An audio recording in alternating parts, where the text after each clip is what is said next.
যেহেতু আজকে বাংলাদেশের ময়মনসিংহের রান্না হবে, তো সেই জন্য আমি ঢাকায় জামদানি পরেছি। সুস্বাদু গন্ধ, মানে গন্ধতেই মন ভরে যায়। সত্যি আমরা ময়মনসিংহ যাব, যেখানে এই রান্নাটা আসলে হয়। আমাদের ময়মনসিংহের লাবড়া রান্না কমপ্লিট। সরস্বতী পূজা স্পেশাল।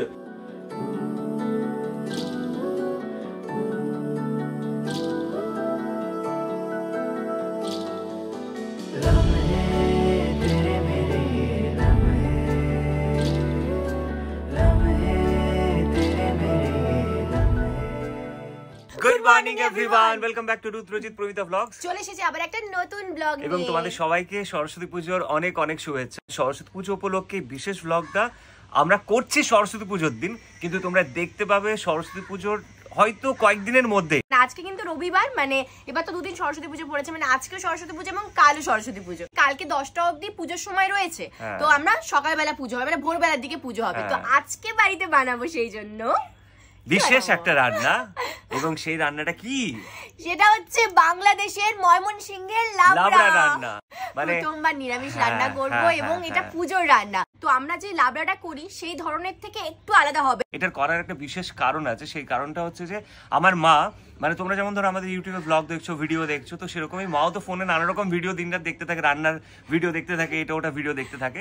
তো মা এই রান্নাটা দেখেছিল এবং দেখার পর মা করেও ছিল, এবং সেটা আমরা খেয়েছি, আমাদের মা খুব ভালো লেগেছে। এবং পদ্ধতিটা একটু অন্যরকম দেখেছি মা যেটা করেছিল, তো ভাবলাম যে এটা কোনোদিনও করিনি, মানে আমি তো লাবড়া এমনিও কোনোদিনও আগে রান্না করিনি। এবং সব থেকে জানো তো, মানে একটা অদ্ভুত একটা কম্বিনেশন বেরিয়েছিল, মানে কি অসাধারণ মিষ্টি ছিল, একটা অসাধারণ ঝাল ছিল, মানে সবকিছুর না টেস্ট দুর্দান্ত ছিল। তো ও বললো যে তাহলে এইবারে সরস্বতী পুজোতে এই নিরামিষ রান্নাটা অবশ্যই হবে, কারণ খিচুড়ি আছে আর লাবড়া যদি না হয় তাহলে হয়ে যাচ্ছে যে রুদ্রজিৎকে ছাড়া প্রমিতা, প্রমিতাকে ছাড়া রুদ্রজিৎ। অবশ্যই ব্যাপারটা ওরকম হয়ে যাচ্ছে। ভাজা দিয়ে খিচুড়ি ভালো লাগে না, লাবড়া ও নতুন কিছু শিখতে পারবে, তার সঙ্গে আমিও ওর সঙ্গে হেল্প তো করবো, সাপোর্টে তো আমি সবসময় আছি। আমিও নতুনত্ব কিছু দেখবো, বরকে সঙ্গে নিয়ে রান্না করব, এবং আমার বউ নতুনত্ব কিছু শিখবে, আজকে নতুনত্ব রান্না করবো। ভালো করে মুখটা ধুয়ে নিয়ে ফ্রেশ হয়ে নি, তারপর একেবারে রান্না শুরু করব। দেখো কি অবস্থা। এটাই হয় জানো তো, এই যে সরস্বতী পুজো এসে গেল, মানে এবার হচ্ছে গরম আসছে, আর তার মানে অয়েলি স্কিন যাদের, তাদের সমস্যা আরো বাড়ছে। মানে আমার যেটা, দেখো কি অবস্থা হয়েছে, কিরকম অয়েল বেরিয়েছে, দেখো কিরম না, মুখটা পুরো একবারে মানে পুরো চ্যাপচ্যাপ চ্যাপচ্যাপ করছে। যত গরম বাড়ে তত অয়েলি স্কিনের আরো বেশি মানে এই অয়েল বেরোতে শুরু করে, মুখটা কিরম একটা ডাল লাগে, চ্যাপচ্যাপ করে। আমি কিন্তু স্কিন কেয়ারে ফেস ওয়াশ, টোনার, ময়শ্চারাইজার সব ইউজ করি। প্রথম কিছুক্ষণ স্কিনটা ঠিক থাকে, তারপর আবার স্কিনটা অয়েলি হয়ে যায়। কার ভাল লাগে বলো এরকম অয়েলি স্কিন নিয়ে থাকতে, এরকম মুখটা চ্যাপচ্যাপ করছে? সেই জন্য আমি এই অয়েলি স্কিন থেকে মুক্তি পাওয়ার জন্য একটা সমাধান বার করে নিয়েছি। আমি তোমাদেরকেও এটা দেখাতে চাইছি যাতে তোমরাও এই সমস্যা থেকে মুক্তি পেয়ে যাও। আর জানো তো, আমি যে প্রোডাক্টটার কথা বলছি সেটা কিন্তু সারা দিন আমাদের স্কিনকে অয়েল ফ্রি রাখতে সাহায্য করবে। আর তার জন্যই আমি কিনেছি এই যে এটা হলো মামা আর্থের tea tree oil control face wash. এই ফেস ওয়াশটা made with the natural goodness tea tree and neem. Tea tree reduce করতে হেল্প করে excess oil from the skin, and neem তো আমরা জানি antioxidant, anti inflammatory and skin calming করতে help করে। দেখো এবার আমি তোমাদের দেখাই এই ফেস ওয়াশটা ইউজ করার আগে আমার স্কিনে কতটা অয়েল রয়েছে। এবার এই যে টিস্যু দিয়ে আমি ড্যাব করে তোমাদের দেখাচ্ছি, এই দেখো কতটা অয়েল বেরিয়েছে। চলো এবার এই ফেস ওয়াশটা ইউজ করে তোমাদের দেখাই। এই tea tree oil control face ওয়াশটা crafted to tackle oily skin with a powerful formula. এটা এফেক্টিভলি কন্ট্রোল করে excess oil for 12 hours and unclog করে স্কিন পোরসেস। এটার মেড সেফ ফর্মুলেশন এনশিওর করে যে তোমার স্কিন থাকবে fresh, clean and balanced all day long. এটা একদম আইডিয়াল সলিউশন তাদের জন্য যারা স্ট্রাগলিং করছে with persistent oiliness and breakout. ওরা ট্রুলি বোঝে আমাদের নিড অ্যান্ড কন্টিনিউয়াসলি ইনোভেটিং করে to make their products more effective and enjoyable to us. দেখো ফেস ওয়াশটা ইউজ করার পর আমার স্কিনে আর একটু অয়েল নেই, পুরো স্কিনটা ক্লিয়ার এবং ফ্রেশ হয়ে গেছে। এবার আমি তোমাদের 30 মিনিট পর দেখাবো যে আমার স্কিনটা একই রকম থাকে কিনা। 30 মিনিট হয়ে গেছে, এবার আমি তোমাদের স্কিনটা আবার এই টিস্যুটা দিয়ে ড্যাব করে দেখাবো যে স্কিনে কোনো অয়েল আছে কিনা। দেখো একটু অয়েল নেই টিস্যুতে। তাহলে বলো তোমরা এই ফেস ওয়াশটা দারুণ না? এটা লিংক ডেসক্রিপশন বক্সে দেওয়া আছে এবং কমেন্টে পিন করা আছে। Use my code RUDRA2025 to get 20% of.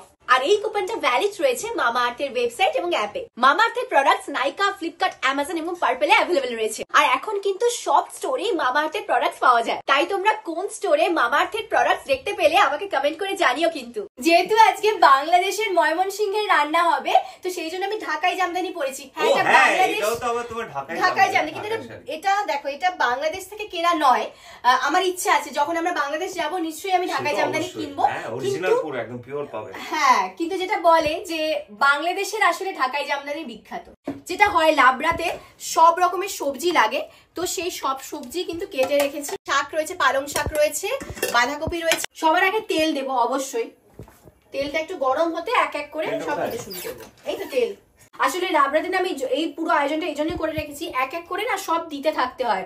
মানে ওই তখন এটা নিলাম ওটা নিলাম, এটা না খুব অসুবিধা হয়। তো পরপর যেহেতু লাবড়া তরকারিটা এক ধাপে ধাপে ধাপে ধাপে হবে, সেই জন্যই কিন্তু পুরো আমি সব গুছিয়ে রেখেছি। কারণ আমি ওকে বলবো এটা আনো ওটা আনো, ও আবার ভুল জিনিস আনবে, আবার আনতে গেল ঠিক জিনিসটা, এই করতে গিয়ে পুরো ঘেটে যাবে। তো সেই জন্যই। আচ্ছা, তেলটা দিয়ে দিচ্ছি সবার আগে। দেখো কতটা দিচ্ছি পরিমাণটা। আমার যদি মনে হয় আমার আরেকটু লাগবে আমি মেশাবো, কিন্তু আমি মোটামুটি মাপ করেছি এটাই। দাঁড়া, যতটুকু আরেকটু আছে এটা ঢেলে দিই, থাকে চুঁয়ে চুঁয়ে পড়ে। হ্যাঁ, আমরা না চাই যে একটুও যেন নষ্ট না হয়। এটা দেখবে আমাদের রান্না করতে গেলে আসে। আগে আমার এগুলো আসতো না, এখন রান্না করতে করতে আমার এই জিনিসগুলো আসছে, যেন একটু মানে চুঁয়ে চুঁয়ে কাচিয়ে কাচিয়ে নেবো পুরো। এটা তো লক্ষ্মীমন্ত ব্যাপার না, তবেই তো মা লক্ষ্মী বিরাজ করেন ঘরে। একটু তেলটা গরম হলে তেজপাতা আর শুকনো লঙ্কা দেবো। এটা আমি রেডি করে রেখেছিলাম, শুকনো লঙ্কাটা ভেঙে রেখেছি। দুটো তেজপাতা আর 3টে মতো শুকনো লঙ্কা আছে। গরম হয়েছে? হ্যাঁ, হালকা হয়েছে, এবার দিতে পারি। আমি দেবো? হ্যাঁ, কারণ এটা আস্তে আস্তে গন্ধটা বেরোবে। দাও তো। দুটো তেজপাতা দিলাম আর 3খানা শুকনো লঙ্কা। আচ্ছা, এটা হালকা করে একটু মানে নাড়িয়ে নিতে হবে। নাড়াবো মানে একটু হালকা হালকা ভাজা ভাজা হোক। একটু হালকা যেই লাল লাল হবে তখন 5 ফোড়ন দেবো। সবটা দিয়ে দেবো? হ্যাঁ, এই 5 ফোড়ন দিলাম। আসলে কি জানো তো, তোমার রান্নাগুলো কেন এত সুস্বাদু হয়? কেন? এই যে আমার হাতের জাদু থাকে, আমার হাতের যে ছোঁয়াটা। দিয়ে দেবো পুরোটা? আরেকটু দাও, একটু দাও। মানে অ্যাকচুয়ালি না, বড় চামচগুলো হয় না টেবিল স্পুন, সেই টেবিল স্পুনের 1 টেবিল স্পুন লাগে। একটু এই যে ফোড়নটা দিলাম, গন্ধটা এবার একটু চেঞ্জ হলো। ফোড়নটা মেশানোর জন্য আরো বেশি একটা অন্যরকম ভালো গন্ধ বেরোচ্ছে। এবার একটু যে গন্ধটা বাড়বে, এই সময় দেবো আদা। বড় চামচের 1 চামচ দেওয়ার পর আরেকটু দেবে। দেখো আদাটা কতটা দিচ্ছি আমি, 1 চামচ। হ্যাঁ, এটা দাও।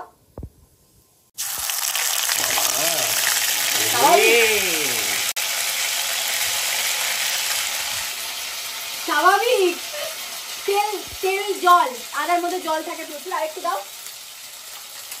দেখো, দাও। ঠিক আছে? হ্যাঁ, ঠিক আছে। আচ্ছা, মশলাটা গুলতে থাকো। আমি বলে বলে দিচ্ছি, তোমাকে হেল্প করো আমাকে। মশলা তো এই যে আমি এই বাটিটার মধ্যে মশলাটা গুলবো। ছোট চামচটা নাও, আমি বলে দিচ্ছি। নিলাম। আচ্ছা, ওই হ্যাঁ লঙ্কাটা এখানে এখানে আমি তোমাদের বলে রেখে রেখে দিচ্ছি রাখতে রাখতে। এর মধ্যে দাও 1 চামচ দাও। 1 চামচ? হ্যাঁ, ছোট চামচ কিন্তু। হ্যাঁ, ছোট চামচের 1 চামচ আমি নর্মাল যে ঝাল লঙ্কা গুঁড়ো, ঝাল লঙ্কা, কাশ্মীরি লঙ্কা গুঁড়ো এখানে কোনো প্রয়োজনই নেই, দিচ্ছিও না। ঝাল লঙ্কা গুঁড়ো। আচ্ছা, ও আরেকটা জিনিস, তুমি লো ফ্লেমে করে রেখেছো? হ্যাঁ, আঁচটা একটু কমিয়ে রেখেছি। হ্যাঁ, মানে প্রচন্ড আঁচ দিয়ে রাখলে মানে একদম সঙ্গে সঙ্গে প্রচুর হবে, তো জন্য ফ্লেম কমিয়ে দিয়েছি। এটা একটু মশলাটা একটু যত নাড়বো না, আদার একটা গন্ধ থাকে, তো আদার গন্ধটা যাওয়াটাও দরকার। এবার এটা হচ্ছে আচ্ছা, ধনে গুঁড়ো জিরে গুঁড়ো। এটা কি গুঁড়ো? জিরে গুঁড়ো লাগছে মনে হচ্ছে। ধনে গুঁড়ো? এই যে ধনে গুঁড়ো দাও 1 চামচ। এটা ধনে গুঁড়ো? হ্যাঁ হ্যাঁ, 1 চামচ দাও। আমায় নাড়তে হবে ওটা। হ্যাঁ, 1 চামচ ধনে গুঁড়ো দাও, 1 চামচ জিরে গুঁড়ো দাও। হ্যাঁ, হলুদ দাও 1 চামচ। এতটা? দাও। আর একটু দাও। অল্প, তাই তো? এবার এটা জল দাও। আর এদিকে আমি মশলাটা কিন্তু একটু কষিয়েই যাচ্ছি, যাতে আদার ওই একটা ক্যাচ ক্যাচে না, যদি আদা ঠিক মতো কুক না হয় তাহলে দেখবে আদা থেকে একটা অদ্ভুত গন্ধ ছাড়ে রান্নাটা, তখন আর খেতে ভালো লাগে না। আর তার মধ্যে এটা যদি লাবড়া হবে, তাই সবকিছু সুন্দর করে মিশবে। সেটার জন্যই একটু ভালো করে দেখো, এই যেহেতু 5 ফোড়ন রয়েছে, শুকনো লঙ্কা, তেজপাতা রয়েছে, তার সঙ্গে আদাটা মিশিয়ে একটা সুন্দর গন্ধও ছাড়ছে, আর একটু টাইমও পাচ্ছে, এটা তৈরি হয়ে যাচ্ছে। দেখো কতটা জল দেবো? অল্প জল দাও। আর কিছু দিতে হবে না তো? এটা না না, আর কিছু দিতে হবে না। দাও, একটু দাও। দেবো? হ্যাঁ হ্যাঁ হ্যাঁ, এবার গোলো এটাকে। আমি ইচ্ছে করে মিশিয়ে দিচ্ছি কারণ মারা এরকম ভাবেই করেছে, তো আমি সেটাই চেঞ্জ না করে আমি ওই সেম পদ্ধতিতে কিন্তু করছি। মশলাটা গুলেছো ভালো করে, এবার মশলাটা রাখো। আচ্ছা, মারা যেটা করে আমিও সেটাই করছি, যে যে সবজিগুলো ধরো রান্না হতে সময় লাগে, শক্ত সবজি যেগুলো, সেগুলো দিয়ে শুরু করছি। তো সবার আগে এই যে নর্মাল যে আলু, এটা এরকম করে কেটেছি একটু সরু সরু করে লম্বা করে, আর তার সাথে ফুলকপি, এই দুটোই আগে দেবো। দাও, ফ্লেমটা কমানোই আছে, ফ্লেমটা একটু বাড়াবো, আলুটা যাক তারপর বাড়াবো। এই আলু দিয়ে দাও, দিয়ে দিলাম। আলুটা একটু নাড়া হবে। এই যে আমার ছোঁয়া পেয়ে যাচ্ছে না, এই জন্য রান্নাগুলো এত ভালো হবে। এই যে তুমি বারবার বলো না কি করে যে রান্না এত ভালো হচ্ছে, বুঝতে পারছি না, আমার জন্য ভালো। ভালো করে মেশাও আলুগুলোর সাথে। জায়গা নেই গো, দাঁড়া দাঁড়া, আমার টেনশন হচ্ছে।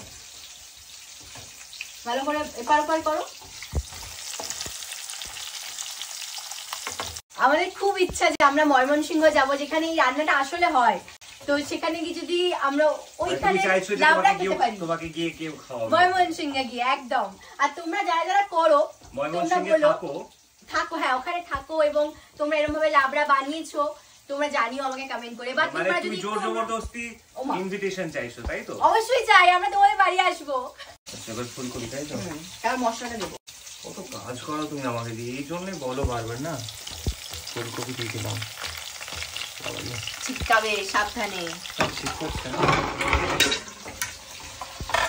শক্ত সবজি, শক্ত সবজি মানে যে সবজিগুলো ধরে একটু সময় লাগবে বেশিক্ষণ, তো সেটা দিয়ে শুরু করছি, ওই জন্য আলু আর ফুলকপিটা সবার আগে দিয়ে দিলাম। দেখো মশলাটা গোড়াটা আবার দেখিয়ে দিয়ে দেখো, তখন গুললাম। আর এতে না টেস্টটা মারা বলছে বেশি ভালো হবে, আমি ওই জন্য একদম সেম করছি। তো এতে কিন্তু টেস্টটা ভালো হয়, এটা কিছুটা বাটা মশলার মতো জিনিসটা হলো আর কি। গুঁড়ো মশলাটাকে আমরা ভিজিয়ে একসঙ্গে গুলে নিলাম। বাটলে যেটা হয়, বাটার স্বাদ অবশ্যই একদম দুর্দান্ত অন্যরকম হয়, কিন্তু এখন আর সেটা হয় না আজকাল বাড়িতে বাটা পুরো। পুরো মাছ ভাজার মতন আজকে অবস্থাটা, একদম চুরমুর চুরমুর করছে পুরো রান্নাটা, দেখো কি সুন্দর হচ্ছে।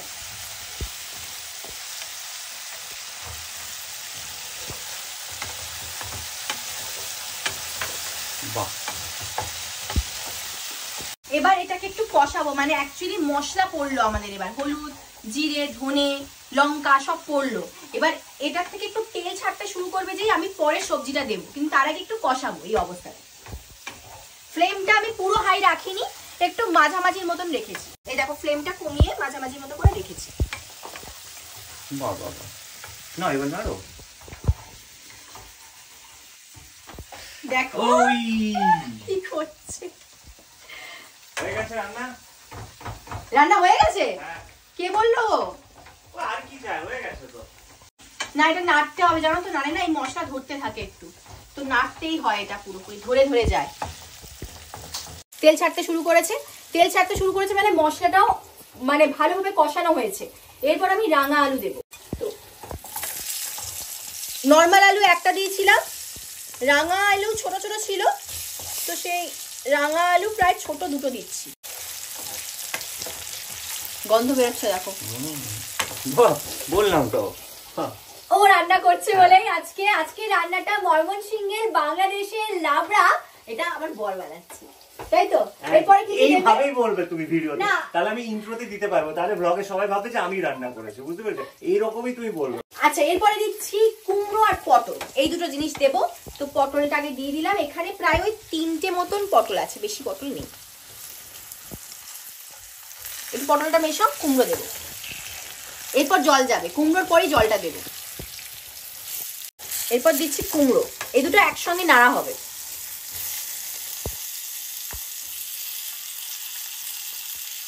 নাড়তে থাকো, তুমি দিতে থাকছি, নাড়তে থাকো, ধরে যাবে না, জল দেবো।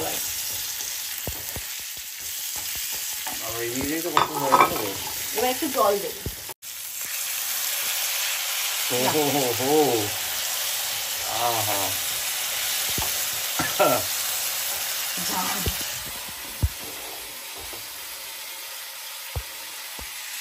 ও পুরো ঝাঁঝালো রান্না। আরে আমি রান্না করছি না, বলো আরেকবার বলো। আজকে রান্নাটা করছে আমার বর, বাংলাদেশের ময়মনসিংহের লাবড়া। হয়ে গেছে রান্না? তাহলে অনেক বাকি। রান্না হয়ে গেছে নাকি। দেখো এটা যত মিশছে না, যেই দিচ্ছি মনে হচ্ছে সবজিটা না আমাদের এই জায়গায় ধরবে না, কিন্তু যেই একটু করে মিশতে শুরু করছে, দেখো কিরকম, যেই মিশতে শুরু করছে অমনি কিন্তু দেখো জায়গাটার মধ্যে ফুলিয়ে যাচ্ছে। লাবড়ার এটাই ব্যাপার, আবার যখন লাবড়া পুরো হয়ে যাবে তখন আবার অনেকটা হয়ে যাবে। এরপরে দেব নরম সবজিগুলো, এবং যে সবজিগুলোর থেকে জল বেরোবে সেটা দেবো, এবং যেটা সময় আরো কম লাগবে। তো সেটার মধ্যে সর্বপ্রথম আছে ঝিঙে। ঝিঙে এর থেকে প্রচুর জল বেরোয়, বেগুন এবং শিম। তো ঝিঙে আর বেগুনটাকে, ঝিঙেটা দাও,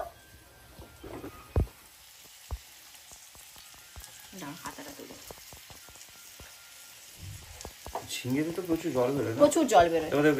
দাঁড়িয়ে না একটু করো, রান্নাটা করো তো ভালো করে, আর খাটিও না আমাকে। দেখো কিরকম বলছে, খুব তুমি আছো।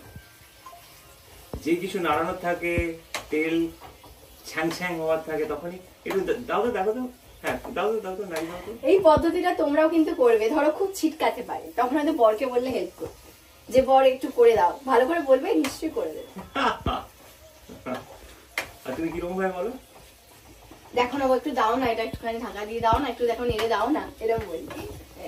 এবার কি দেবো? আচ্ছা এবার বেগুন দেবে, দাঁড়া 1 মিনিট, একটু দিয়ে দিই, হ্যাঁ দিয়ে দাও, একটু নাড়িয়ে দাও নাকি? না না ঠিক আছে, ওই একসাথে দুটো হবে। ঝাঁঝের গন্ধে আমার পুরো ভালো, এটা সর্দি তো আমার হয়েই আছে, সেই সর্দির জন্য খুব ভালো। আর একটা জিনিস, নুন দিইনি, নুন দিলে কিন্তু সবজি থেকে প্রচুর জল বেরোবে, এটা আমি আগে জানতাম না, এখন শিখে গেছি। আচ্ছা এবার শিম দেবো, শিম এমনি দিতে হয় লাবড়াতে।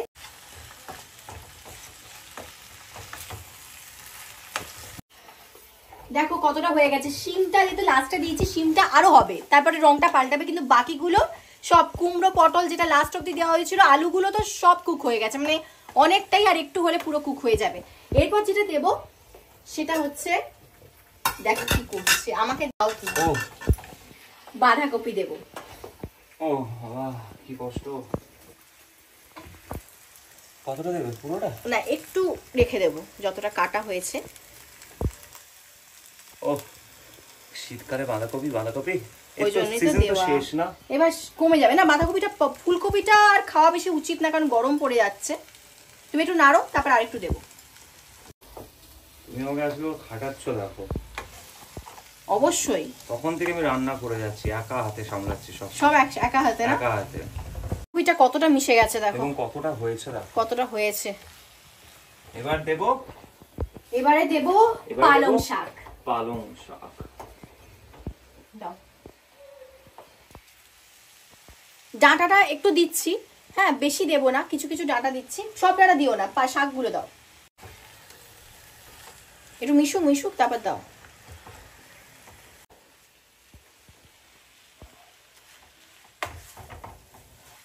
এবারে এখনো নুন পড়েনি, নুন পড়লে দেখো আরো জল বেরোবে। আচ্ছা এবার নুন দেবো, দিলে আরো জল বেরোবে, আর ঢাকা দেবো, রান্না এই ছড়িয়ে দেবে। ছোট চামচের 1 চামচ আর নুন, 1 চামচ দাও, আর 1 চামচ ছোট চামচের সরাইটা, হ্যাঁ ছোট চামচের 2 চামচ নুন দিলাম, চাপা দেবো এবারে। দেখো কি সুন্দর মিশিয়ে দিয়েছি জিনিসটা, হ্যাঁ দেখেছো? সেম একদম কম, ওহো চাপা দিলাম। আচ্ছা এবার হচ্ছে এই যে সর্ষেটা ভিজিয়ে রেখেছিলাম, এটা হলুদ সর্ষে, মানে সাদা সর্ষে, লাল সর্ষে যেটা হয় আর কি, কালো সর্ষে, তো সবই কিন্তু দু রকমই এখানে আছে। এটা আমি মিক্সিতে এবার পেস্ট বানাবো, এটা এরপরে আমার কাজে লাগবে। এবারে 10 মিনিট হয়ে গেছে, জল অনেক ছেড়ে দিয়েছে, এই অবস্থায় আমি খুলছি, দেখো হ্যাঁ এই তো, দেখো কত জল ছেড়েছে, দেখো আর কি সুস্বাদু গন্ধ, মানে গন্ধতেই মন ভরে যাবে। সত্যি এর সঙ্গে খিচুড়ি, গরম গরম খিচুড়ি আর গরম গরম লাবড়ার তরকারি, ভাজাও আছে। আচ্ছা ফ্লেম কিন্তু আমি কমই রেখেছি, ফ্লেমটা বাড়াইনি। আচ্ছা দিচ্ছি, এটা হচ্ছে সর্ষে বাটা, সাদা সর্ষে কালো সর্ষে মেশানো আছে, ভালো করে পেস্ট করে, আর পেস্ট আমি এখন করলাম, আগে থেকে করে রাখলে তেতো হয়ে যায়, আর একটু নুন দিয়ে করেছি, নুন দিয়ে করলে কিন্তু ভালো। তো দাও 1 চামচ দাও, পুরো বড় চামচের 1 চামচ, তাই তো? আর একটু লাগবে, 1 চামচ পুরো না, ভর্তি না, একটু কম, ভর্তি একটু কম, হ্যাঁ হ্যাঁ।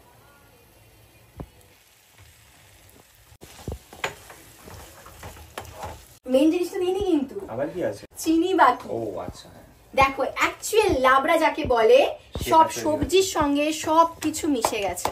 কি করেছো দেখো, সাবাস। এটাই হয় লাবড়া, সবকিছু মিশে যায়। 2 চামচ চিনি লাগবে, দাও। ছোট চামচে 2 চামচ চিনি, আর একটু দাও। ছোট চামচে ব্যাস ব্যাস ব্যাস ব্যাস ব্যাস ব্যাস, আর লাগবে না। 2.5 চামচ চিনি। আমাদের ময়মনসিংহের লাবড়া রান্না কমপ্লিট। এবার সত্যি আমাদের বাংলাদেশের ময়মনসিংহের লাবড়া কমপ্লিট।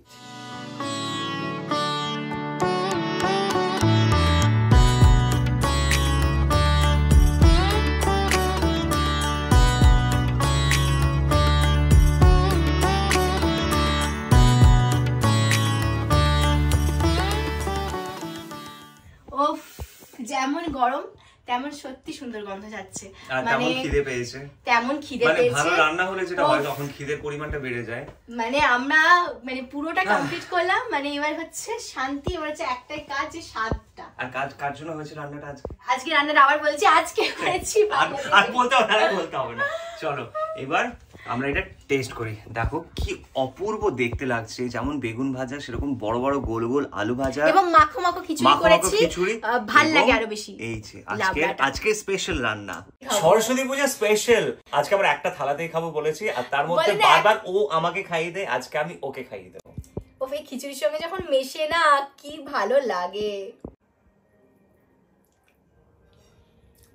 কাইসা হ্যাঁ, ভালো হয়েছে? নুন মিষ্টি চিনি সবকিছু সত্যি দুর্দান্ত। বাহ, আরে বলো, নুন মিষ্টি ঝাল, নিজের মনে শান্তি হচ্ছে, কারণ পূজার দিনে রান্না তো। আমি মানে সত্যি খাবার মানে এই থালা ছুঁয়ে আছে, খাবার খাচ্ছি, এত অসাধারণ লাবড়া আমি আজ পর্যন্ত খাইনি। ভালো হয়েছে, আমরা একসাথে সত্যি বলছি, এত অসাধারণ, মানে কি ভালো খেতে বোঝাতে পারবো না। আমরা খাচ্ছি, খেতে খেতে এই ব্লগটা এখানেই শেষ করছি। দেখা হচ্ছে খুব তাড়াতাড়ি পরের ব্লগে, এবং সরস্বতী পুজোর তোমাদেরকে অনেক অনেক শুভেচ্ছা।